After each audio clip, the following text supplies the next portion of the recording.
Of Lifelines with the final programme in our rebroadcast of the series East, West, Home's Best.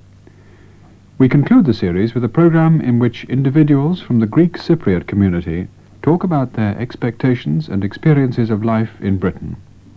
The programme is introduced by Sandra Naidu. Of all the people that I've talked to in the course of this series, the Greek Cypriots have been the most reticent. Many of them came here on a short-term basis, but the Troubles have changed people's plans. Many Greeks from Cyprus have had to accept the fact that, for the time being at least, there is no home for them to return to. And what may strike British people as far-off politics has a very real meaning for the Greek Cypriots in this country, because they're very closely attached to the relatives and friends that they've left behind. As often as they can, they return on visits to the island, and then, more and more, they find that the changes that have occurred there, as well as their growing familiarity with Britain, make it difficult to settle down in the country of their birth. It's difficult. I mean, when I'm in London, sometimes, I dream what I will do if I was in Cyprus, and I want to go to Cyprus. And then you go there, normally I used to go every year for my holidays. But when you are there, when you lived and you know two kinds of lives, it depends which way you look at it. You are there, you feel, there will be times that you say, I wish I was back in London.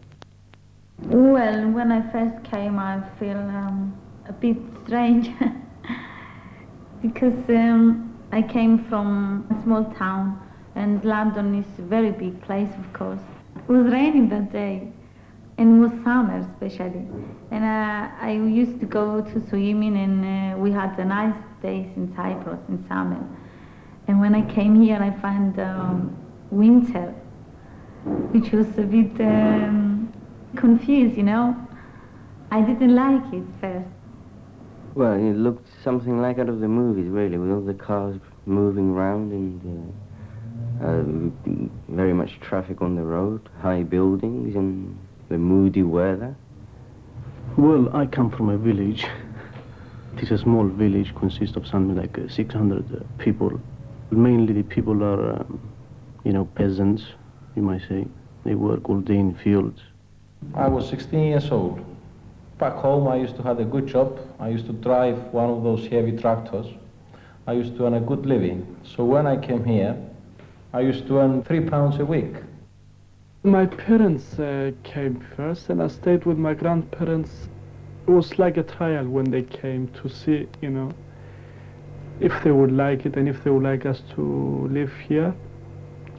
And when they decided to stay, I came with my two sisters and my uncle.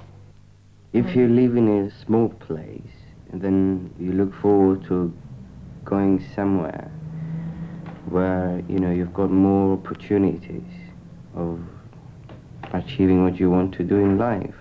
Your expectation grows, higher, of going out and finding out what the world is all about. Obviously, as soon as you arrive, you're going to look to the people that you can go for help in finding your way around. For example, some difficulties obviously arise from not knowing your way or not being used to being in a school. You want to buy your books, first of all, and second, you want to find out what school you actually want to go to, a college. And in order to find out about these things, you've got to know where the various colleges are located. And that you can only find out when you go to the High Commission. Automatically, you must find accommodation for them. Of course, if it's a family, yes, with small children, accommodation plus a school. If you're simply sort of bringing over a couple of students like Chrysanthos and Kilonis, in 18, 20, then obviously you must find a school for them, a college, in other words, to further their studies or their careers, I guess. And this is what I did. I brought over a few of my relatives and friends, and the first thing I did was to find a college for them, and of course, secondly, find suitable accommodation near their college. Nothing is difficult. I mean, I've been here a long time, and I know London very, very well. I know the colleges, and I simply go to the colleges and see if I can get them in. At the time, I didn't have a mind of my own, simply because my parents were quite poor, and when my relations offered to help me out, I had no other choice but to come here, because I knew when I go there, I would get help. We're very close. We all work together, very close, you know. I mean, how can one explain? In what way? Well, we had sort of, it's different. I mean, we lived in the village. My father was a butcher, and we also had a mill, flour mill. And, you know, we had property in the village, like vineyards and this sort of things. I think now it's changing, you know. It's becoming like another European city or something. Well, in London, I have to get up early in the morning. I have to rush to don't miss the train or the bus, and then go to school. Or if I have a part-time job, I have to do the same again, to be early there. And I find the life in London a bit difficult for me. I'm now far from my parents, so I have to work myself, get money, and buy anything I like. But in Cyprus, they have to buy for me and all my expenses, you see. I wasn't happy because I left off my family behind, you know. I had nobody here, only 2, 3 friends. I want to help my family back home as well. I couldn't. And I had my father sick in a hospital. And I had 7 other brothers and sisters to look after. So I found a job, a fish shop, fish and chip shop. I used to earn 4 or 5 pounds, I don't remember. I used to peel up potatoes and carry chips and all that. In the night time, I used to finish about 6, 7 o'clock, and I found this job in Fishley Road. I used to work as a waiter, and another couple of pounds a week. I was there for a couple of years, working part-time, and slowly I found a better job. Well, first of all, I need money to help my family back home. So I had to save a few pounds for them. I used to save them every week, 3, 4 pounds a week, because my father, he wasn't very well. I changed a job 2 years later, and I was earning a good living. My gardener, he wasn't very well, so in the end, after a year, I had to run the shop. I was there for 2 years, and the gardener died. And I used to pay rent of this shop, and I used to work for myself. My father died, and I had to bring all my family to England, which I did, all the brothers and sisters. Well, I put a small deposit down for the fare, and I used to pay so much every week. We found this flat in Maswell Hill. Some very good friend of mine, he gave me this flat. I used to pay 6 pounds a week. Well, it is true that the family is important to all the young people. And it may be because if you don't go away, if you don't, come abroad and you stay with your family, you stay and live with them until you sort of get married. And if you do get married, then you are not going to go far away. At the very most, you're going to be 50 miles away. But I think young people tend to have respect. They appreciate more what their parents have done for them, so they tend to stay near. And when they reach a certain age, they don't have to go out and work. That's what happens here. If you reach a certain age, it's when you start to be self-contained. There, this doesn't sort of matter as much, because, parents would rather have their children with them or near them, rather than have them working far away and not being able to see them. Obviously, if you're away, you've got to find ways of being in touch with them. And it's either phone them or write to them or ask them to come over, or you go over for a holiday. Even for a very short time, If they could go and see them, regardless of the cost, they would, even for 2 weeks, just to see them and see if they're still there, they're still happy, just reassure them that they're still around. When you reach a certain age here, you've got to go out and work. You know, more or less you're expected to go out and work and, you know, earn their living. And I think that's what they want themselves, is to go out and be free. Obviously, they can realize that there are more chances if they move about and they find their own way. As a Cypriot, I don't, you know, like the English system. I was brought up, you know, near my family. I'm still with relations. They help me out. They want me to stay with them. I don't particularly like to go and live my own life now, you know, at the moment. It depends on the parents that you have.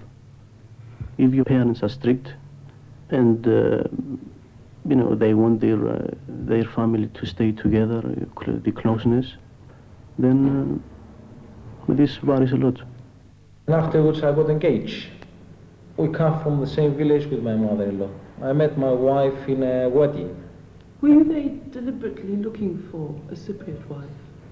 Yes. Why was that? First of all, the language. Second thing, you know, I was thinking about my children. If I was married to an English girl or Italian girl or German girl, the kids was sort of life I was going to give to my children. I always look for a Greek wife to marry.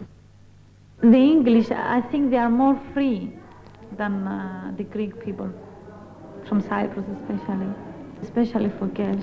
The English girl, when she wants to go somewhere, she don't have to ask to her mother or to her father or to her brother to let her go out. She's free, you know. But the Greek girl, she can't do that.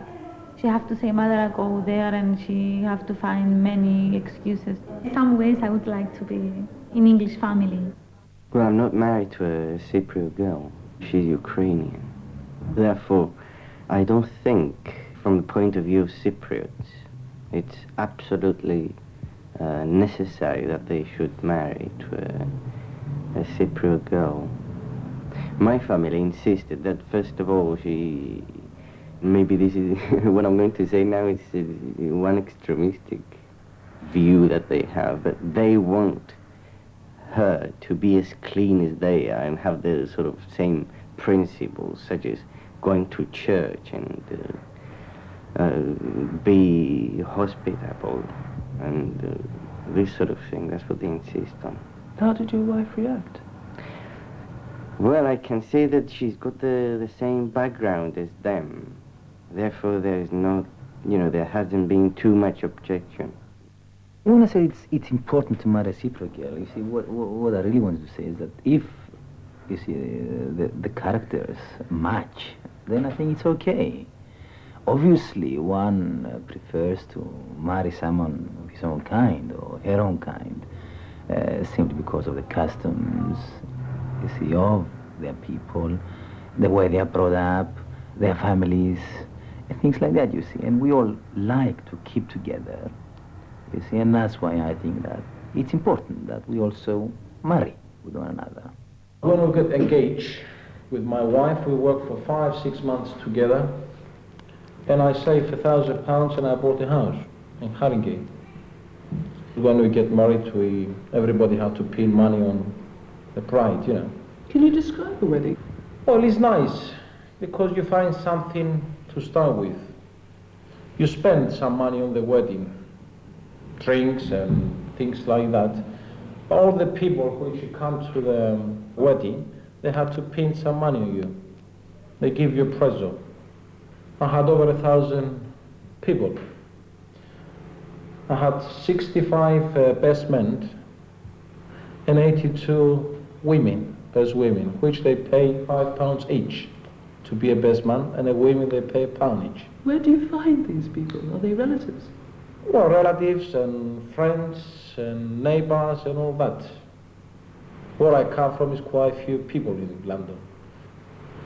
And I come from a very poor family, so everybody helped me quite good. How do they give you the money? You dance with your bright, and everybody get up and put money in your clothes. And we had over £1,000, just over £1,000 cash. Sometimes the wife supplies the property. It's a custom, you know, they have this diary, so what you call it? Things are changing now, but in the old days, for instance, you know, the girl must have a house or something similar. And also, like I say, when I say that people are very close, if the father, you know, has got a lot of property or he's well off, they always make sure, you know, that their children, once they're married, they have some of the share, you know, because they seem to work for their children. You know, I mean, whenever you ask them, they always tell you the same thing. If you have an argument with them, they always tell you that, you know, I'm working for you. And recently, the government has got a scheme for, you know, the old people have a pension. But before, I think it was the, you know, the children's responsibility when their parents grew older to look after them. In practical terms, how does that work out in England? In my own family, well, we started the shop together. We worked together and we bought this delicatessen. We don't say this is mine and this is yours. We work together and we throw out so much, whatever we need a week and whatever, you know, the business is allowed to take off from.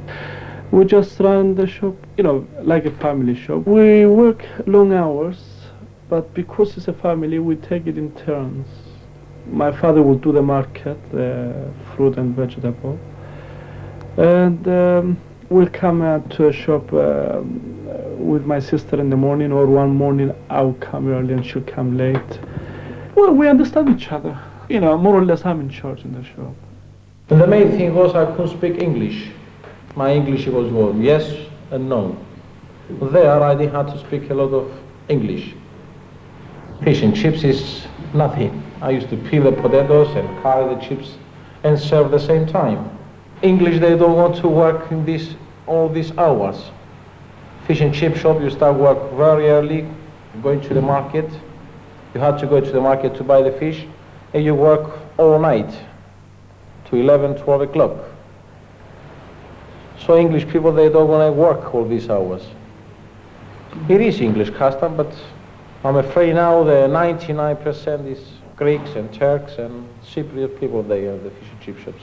Well, fish and chip shops is sort of family job.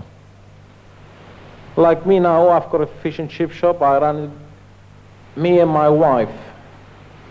And I've got a brother which he comes and help me. But the most of them, they've got the big families, husband and wife and 3, 4 kids, which they don't have to pay a staff. They help, everybody help. Back home, the whole family, they work together. Especially where I come from is a village. Everybody's got a farm, so... I mean, if you've got a farm, you're going out with your dad and do your farm. Or if you've got a fishing boat, father and 2, 3 sons or brother-in-laws, they all stick together. Going to church, although I'm not a church goer myself. You see, we have so many churches in London and, of course, in other cities. I mean, we have our own restaurants, our own clubs, you see, and you'll find that Cypriots do stick together, you see, as much as they can. Similarly, we have our societies of various kinds, the Cyprus High Commission, so many other activities, our newspapers and so forth, just like any other newspaper, you see. It's a bit of everything. We have 3 good ones, and a couple of bad ones. As many as that? Yes, we have about 5 altogether, in fact. Does that mean that you read those rather than English papers? No, they are weekly newspapers to start off with, and you will find that circulation, all of them, is over 20,000. They try to present the news, as I said, you know, just like any other newspaper. What about the things like the restaurants and the clubs and so on? Do you always go to those if you're going out? Not necessarily, but you'll find that most Cypriots tend to sort of like their own food, so they will go to restaurants that serve their kind of food.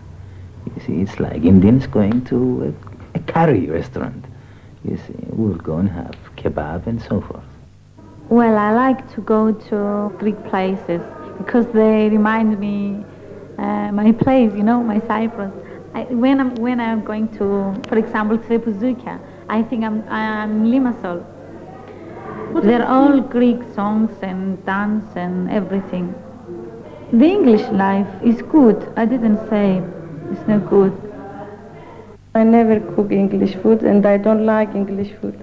I can't say why, but I just don't like it. The Greek foods, I think, they have more taste than English food. And those are kebab, doner kebab, and kubebia, or dolmades, moussakas. I like an English food as well, but most I like is Greek food. Well, for breakfast is good. The English breakfast is all right, and lunch is okay. But for myself, I like to have Greek. It's not very easy to buy the Greek food, the Greek nice food. It's not very easy because you have to go to the Greek shops. I don't know if we are lucky because we're in a sort of a nice area of London. It's in Regent's Park. And the people are nice. It's a mixture, very cosmopolitan, and it's very pleasant. We sell a lot of things that are produced in Cyprus, Greece, for instance. The things that other people know. European sort of things like or Greek wines. There's some Greek sausages, for instance, what we call sheftalia, which they're made with minced meat and covered with cow fat. People will ask and explain to them, and they always come back for them. And sometimes the odd vegetable that comes from Cyprus or fruit, and they don't know, but we're always willing to explain. And if it's possible, we always ask them to try it. We give them some to try, and this is how we build up the business, by being polite and show the people that what you're doing you're really keen of doing. If there is a shop that it's run by other people, it's a different atmosphere than it would be with a shop which is run by the family, and you're working for yourself. And we close at 7:30, and if a customer comes, or customers I should say, we never turn them away. Sometimes we can be here until 8. But if you went to a shop, for instance, that it's run by other people, they just will say, I'm sorry, but we close at 7:30, and probably refuse to serve you. Well, I find that the more they have traveled, and the more educated they are, the easier it is to approach them. Because you do get the man in the street sort of way, who still thinks, English people are still the sort of the salt of the earth, as they say.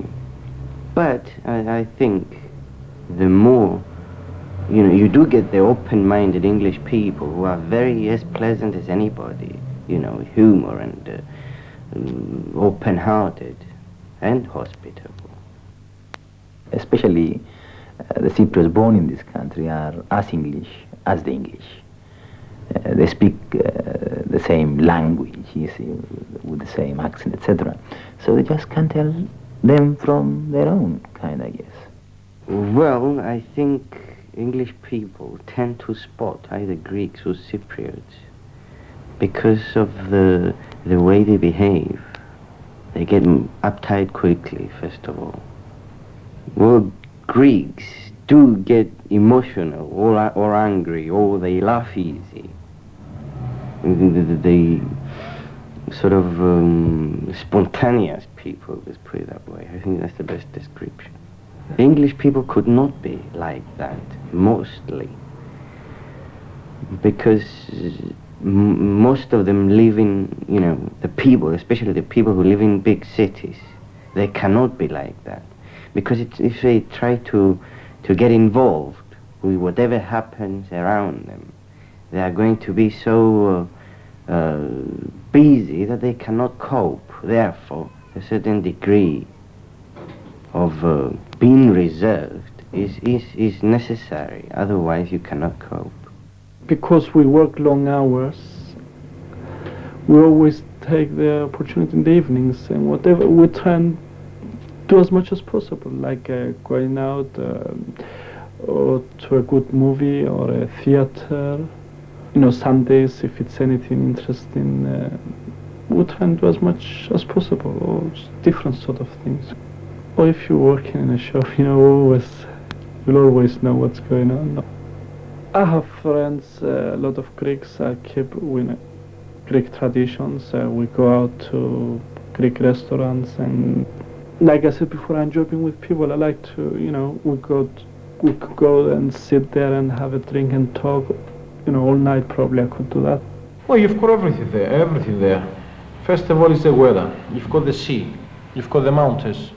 If you got to go out, if you are single, it's a lot of places to go. If you are married, you go into the mountains, picnic, do some kebab. Or every week, you know, in a church, every week is something. Yes. In each village. So you go there, you listen music, you have something to eat, you dance, you enjoy yourself. It's a lot of places to go. I missed the weather, I missed the life. The life there is much easier. You earn less, but you spend less. Well, this train I do now, fish and chip shop, you've got no time for pleasure, only Sunday. So one Sunday you've got to go out and take the kids out somewhere.